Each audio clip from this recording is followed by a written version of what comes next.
Bonjour à tous et bienvenue dans une nouvelle vidéo. Avant de commencer, j'aimerais vous annoncer une nouvelle. J'ai créé mon podcast sur Spotify. J'ai créé le podcast Apprends et parle.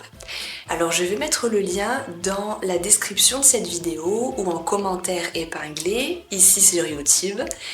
Alors comment ça marche? C'est très simple. Vous n'avez pas besoin d'avoir un compte Spotify pour écouter. Il y a deux possibilités. La première, vous pouvez l'écouter sur Spotify. Donc, vous pouvez être auditeur libre ou avoir un compte Spotify. Dans ce cas, vous pouvez vous abonner et activer les notifications. Comme ça, quand un nouvel épisode de podcast sort, vous serez averti. Et la deuxième possibilité, c'est d'écouter sur YouTube. Parce que sur cette chaîne, dans la playlist podcast, j'ai aussi mis les épisodes en ligne. Donc c'est un podcast tout en français et c'est le podcast 2025, donc c'est tout nouveau, c'est le podcast Apprends et parle. Voilà, ça c'est ma grande nouvelle pour commencer. Maintenant, rentrons dans le vif du sujet dans cette vidéo. Plongeons dans le vif du sujet. Pourquoi faire des erreurs? C'est crucial quand on apprend le français. Alors c'est pas que le français, c'est toutes les langues, mais sur cette chaîne nous parlons du français. La plupart des gens, quand ils apprennent le français, il y a toujours une petite chose qui ne va pas. Un problème grammatical, un problème de vocabulaire ou un problème de structure. On fait souvent des erreurs et la plupart des gens ressentent plusieurs émotions. Quand ils font des erreurs, ils ressentent de l'agacement, de la frustration, parfois peut-être de la honte. Et pourquoi la honte? Principalement parce qu'ils se disent « Oh, au bout de 6 mois, 3 ans, 5 ans, je dois parler couramment ». La plupart des gens sont prêts à passer 10 ans à apprendre quelque chose comme le tennis ou le football ou la guitare. Mais quand il s'agit des langues étrangères, ils s'attendent à un résultat immédiat, optimal. En 3 mois, ils veulent parler comme un natif, par exemple. J'ai déjà eu des gens qui m'ont dit « ça fait 4 ans, 5 ans que j'apprends, maintenant je devrais parler couramment ». Eh bien, pas nécessairement. Faire des erreurs, c'est crucial, c'est même parfait. Parce que les erreurs, ça va vraiment cibler vos lacunes, vos faiblesses, et ça va exactement vous montrer où vous devez travailler pour vous améliorer et arranger ce problème. Ça va aussi beaucoup dépendre, votre apprentissage et vos erreurs, tout ça va dépendre aussi de la manière dont vous apprenez et le rythme et la fréquence aussi. Est-ce que vous êtes plutôt une personne qui apprend un peu tous les jours tout seul, en solo? Est-ce que vous êtes quelqu'un qui prend des cours hebdomadaires chaque semaine avec un professeur, donc avec quelqu'un qui peut vous guider? Est-ce que vous êtes plutôt apprentissage passif avec des podcasts et des vidéos et des séries? Est-ce qu'au contraire vous prenez des notes et vous travaillez sur la grammaire principalement? Est-ce que vous priorisez peut-être le vocabulaire? Est-ce que vous travaillez dans un environnement calme, chez vous, à la bibliothèque, ou plutôt avec votre famille, avec du bruit, avec les enfants, avec de la musique, les films, dans les endroits publics?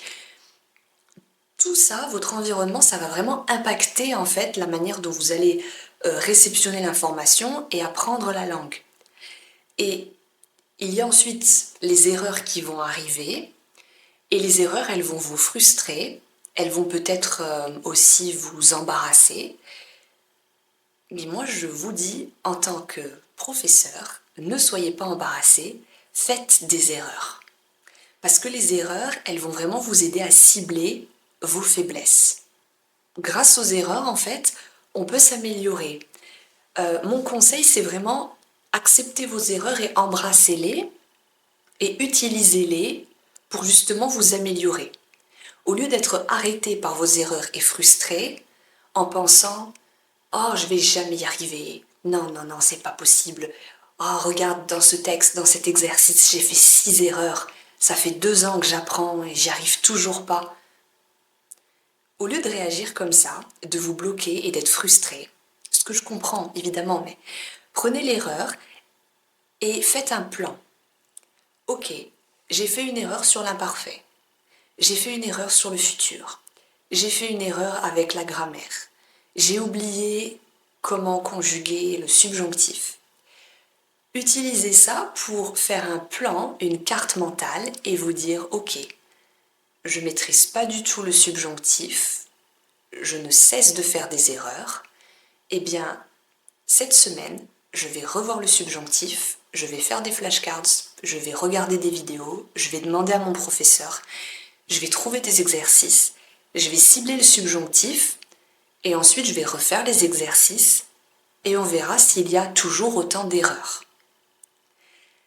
Servez-vous des erreurs. Ne laissez pas les erreurs vous bloquer parce que sinon vous n'allez jamais avancer. Sinon vous allez vous bloquer à chaque fois, chaque semaine, à chaque fois qu'il y aura un nouveau sujet. Et là, vraiment, pour le coup, vous n'allez plus avancer en français. Servez-vous des erreurs, utilisez-les. Voyez les erreurs comme un outil, c'est comme un manuel en fait. Après, il y a une autre chose qui n'est pas nécessairement facile à accepter ou à entendre, mais il faut le dire, donc je vais le faire. Je l'ai déjà dit plusieurs fois parce que c'est la façon dont je perçois l'apprentissage en tant que professeur. Et avec ma philosophie, je trouve que c'est naturel, donc je peux en parler. Quand un enfant apprend une langue, euh, il fait beaucoup d'erreurs et il est corrigé par les adultes instantanément. Donc si vous avez des enfants ou si vous naviguez autour des enfants, ou des gens de votre famille peut-être qui ont des enfants, soyez attentifs, vous allez voir que les enfants font énormément d'erreurs et les adultes, tout naturellement, les corrigent. Et l'enfant, il va se rattraper, il va répéter la correction et son cerveau va mémoriser la bonne forme. Et l'erreur va se dissiper, s'estomper. Quand on apprend une langue, le cerveau repart de zéro. Donc en fait, on est comme un enfant qui apprend une langue pour la première fois. Et la question à se poser, c'est est-ce que vous l'acceptez? Est-ce que vous acceptez de repartir à zéro dans l'inconnu et de devenir mentalement un enfant?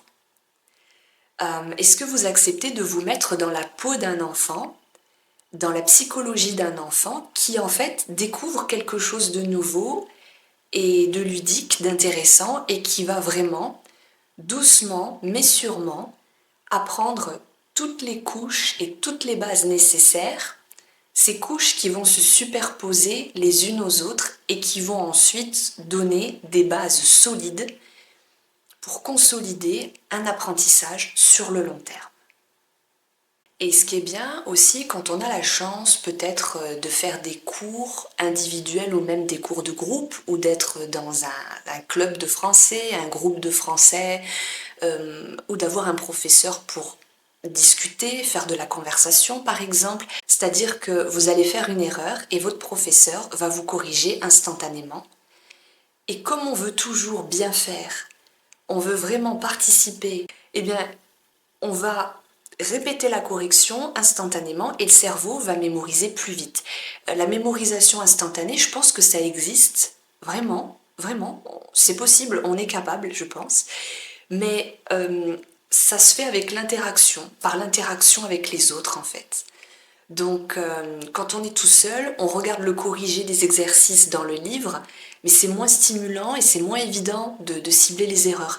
Tandis que si on a un professeur par exemple, c'est pour ça que j'encourage les cours avec un professeur de préférence, parce que ça aide.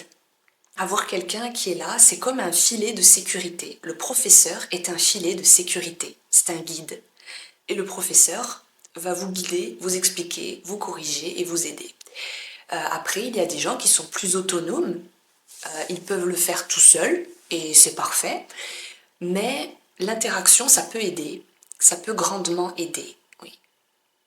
Donc, se fixer comme objectif quand on apprend le français, d'atteindre la perfection, c'est bien, mais le problème, c'est que vous risquez de vous frustrer. Vous allez atteindre un niveau de frustration et pas de perfection. Parce que vous voulez atteindre la perfection parfois plutôt sociale que personnelle, je pense. Et vous allez plutôt atteindre la frustration si vous n'y arrivez pas. Donc, utilisez les erreurs comme outil et utilisez les erreurs pour faire des révisions, seul ou à plusieurs, en groupe ou avec un professeur. Utilisez vos erreurs comme un outil qui va vraiment vous aiguiller et vous guider vers ce que vous devez améliorer. Parce que viser la perfection, c'est bien, peut-être que vous n'avez pas le choix d'apprendre le français. Ça peut être une obligation aussi pour le travail, pour l'école, pour un échange scolaire, pour un déménagement. Mais si vous partez dans l'optique directement d'atteindre le top du top et la perfection, l'apprentissage c'est long, c'est tout au long de la vie, ça prend beaucoup de temps et ça peut devenir un blocage et une frustration. Et si je vous dis ça dans cette vidéo, c'est pour vous éviter ce blocage. Parce que je l'ai expérimenté, moi aussi, quand j'apprenais des langues. Et en changeant sa manière de faire, en changeant, pas l'objectif, mais le trajet, la destination, parfois ça aide. Voilà, changez un petit peu le chemin vers lequel vous allez passer pour atteindre le niveau que vous voulez.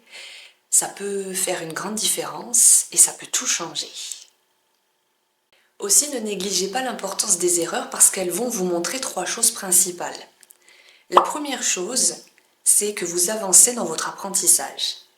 Parfois, on n'a pas l'impression qu'on avance, mais je vous assure, c'est insidieux, ça se fait doucement, mais sûrement. Vous avancez dans votre apprentissage. La deuxième chose que montrent les erreurs, c'est que vous avez de plus en plus d'interactions et de conversations. Parce que si vous faites beaucoup d'erreurs, ça veut dire que vous parlez de plus en plus. Et qu'est-ce que ça veut dire? Que vous avez plus d'interactions, donc plus de conversations. Donc ça, c'est génial. Et la troisième chose que montrent les erreurs, c'est que vous intégrez de nouvelles structures à vos phrases et à vos échanges. Et ça, c'est génial aussi, parce que ça veut dire que vous essayez d'inclure une structure grammaticale, par exemple, ou une expression, mais vous faites une erreur. Ça veut dire que vous avez réussi, vous avez intégré la structure. C'est pas parfait, mais vous l'avez intégré. Et ça prouve qu'il y a un apprentissage de fait, mais surtout un progrès. Donc c'est positif. Parfois aussi, les erreurs sont un indicateur négatif. Ça peut montrer que vous avez appris trop vite et que vous avez peut-être bâclé quelque chose. Quand on apprend une langue, c'est nouveau et on est complètement enthousiaste. On est surexcité, on a envie d'avancer, on a envie de découvrir, mais des fois, en fait, on va trop vite. On lit un sujet et on se dit « ça y est, j'ai compris ». Puis ensuite, on passe au suivant et on ne prend pas le temps de l'assimiler, de le maîtriser et de pratiquer avec des exercices ou avec de la conversation. Et qu'est-ce qui se passe? Eh bien, les erreurs nous montrent qu'en fait, on a oublié, on est allé trop vite, on a peut-être bâclé ce sujet. Donc, c'est bien de prendre un peu son temps quand vous commencez un nouveau sujet en français, le présent, le passé, les prépositions, l'imparfait, le subjonctif. Prenez votre temps. N'allez pas trop vite parce que dans ce cas-là, l'erreur signifie que c'est un indicateur négatif dans ce cas-là. Ça veut dire que peut-être vous ne maîtrisez pas vraiment le sujet et il faut revenir dessus et prendre un peu plus le temps.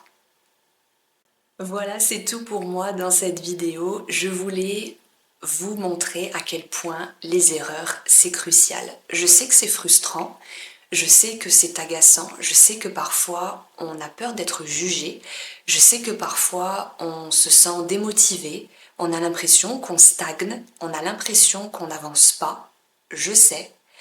Mais ce n'est pas vrai. Vous apprenez toujours quelque chose et sachez que les erreurs sont en général positives. Parce qu'il y a donc une remise en question. Et grâce à la remise en question, il y a une correction et une amélioration. Vous revenez en arrière pour travailler un sujet, pour ensuite refaire 2 ou 3 bons en avant. Donc c'est vrai, vous faites un pas en arrière, mais 3 pas en avant. Et ensuite, vous faites vraiment des progrès. Donc ne négligez pas l'importance des erreurs. Bien sûr, certaines erreurs sont négatives, ce sont des indicateurs négatifs, ça prouve que vous faites peut-être des erreurs de maîtrise ou d'inattention, ou que vous allez trop vite, mais l'erreur est cruciale. L'erreur est inévitable et l'erreur ne signifie pas que vous êtes plus bête que un autre apprenant ou que vous êtes moins bon. Pas du tout. Ce n'est pas une compétition, vous n'êtes pas meilleur qu'une autre personne ou moins bon ou moins bonne. Non, c'est juste l'apprentissage. On fait tous des erreurs et il faut, parce que c'est comme ça qu'on fait des progrès. Donc, ne négligez pas vos erreurs et continuez à en faire, ça veut dire que vous êtes sur la bonne voie. Je vous remercie d'être resté avec moi jusqu'à la fin de cette vidéo et de m'avoir écouté. J'espère que mes conseils, ma philosophie et mes astuces peuvent peut-être vous donner un complément dans votre apprentissage des langues ou vous aider à comprendre certaines choses dans votre découverte du français, dans votre voyage linguistique.